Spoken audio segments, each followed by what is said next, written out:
Good morning, everyone. It's Lee Henson here, President and Founder of AgileDad, and it's time for today's edition of the Daily Stand-Up. So without any further ado, let's get started. It's Monday. It's the beginning of a new week, and last week I had a really great class.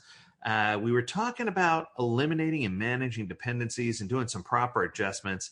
And one of the topics came up about shuffling people around to manage dependencies to make sure you had good coverage.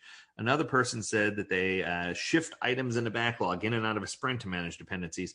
And how timely is this? My good friend Bob Hartman from Agile for All, he 4 days ago exactly, he put together a tip where he talked about good ways to eliminate dependencies, or at least the first step when managing dependencies.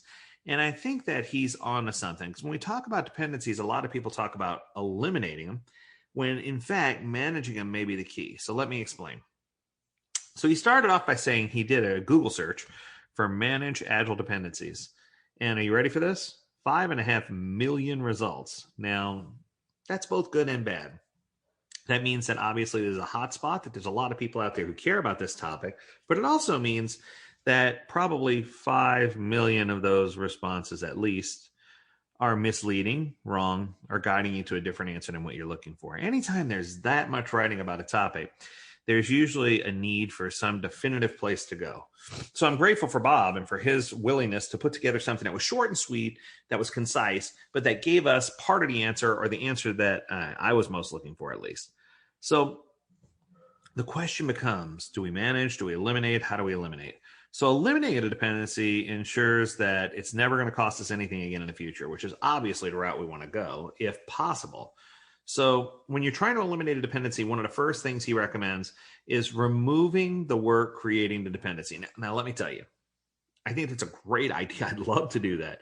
It's just in all the projects that I've worked on, Bob, it's just really hard to find ways to convince people that eliminating work is the answer.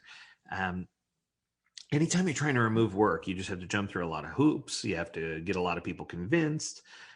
Sometimes I find it nearly impossible to just remove the work. It's not like we can just go in and say, you know what, let's just take this work off the plate. For whatever reason, people aren't receptive. They're not comfortable with that.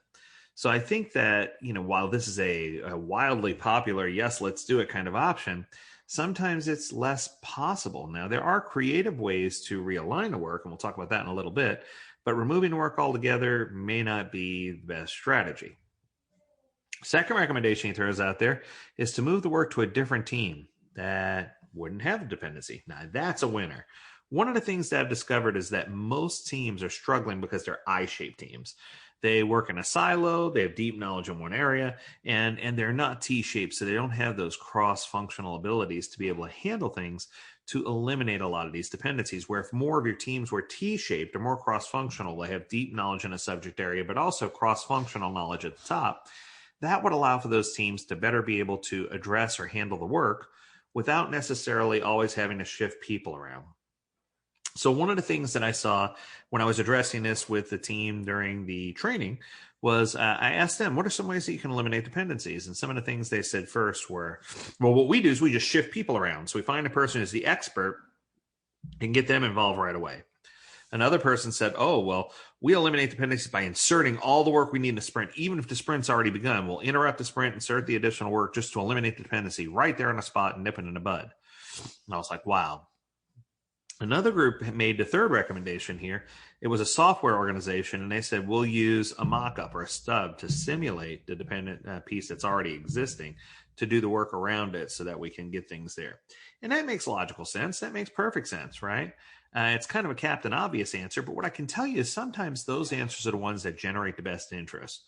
So I think that if you eliminate dependency, while it doesn't cost you anything, the question is that always a possibility? And I think that too many times we get stuck in this trap where we're always trying to pivot to adjust people and swarm people and do these type of things instead of adjusting the work in such a way that the teams don't have to shift people, but they can swarm and get the work done. So I think this boils down to, are we eliminating the ability of the team to get the work done by not keeping the work well organized? Or are we eliminating the ability of the work to be well organized because of the way we have the team addressing the work? And either way, it's not a good answer. So while I have mad respect for Bob Hartman, he and I have been friends for years. And what I can tell you is Every single conference we've gone to, we've battled for the number one position when it comes to speaking and the ratings and the things like that. And he is just fantastic at what he does at Agile for All. What I can tell you is, I don't know that we have a difference of opinion, but I think that we have a difference of approach. And I think that for me, if I had to identify the top three things that I would do, so top three things to manage the dependency.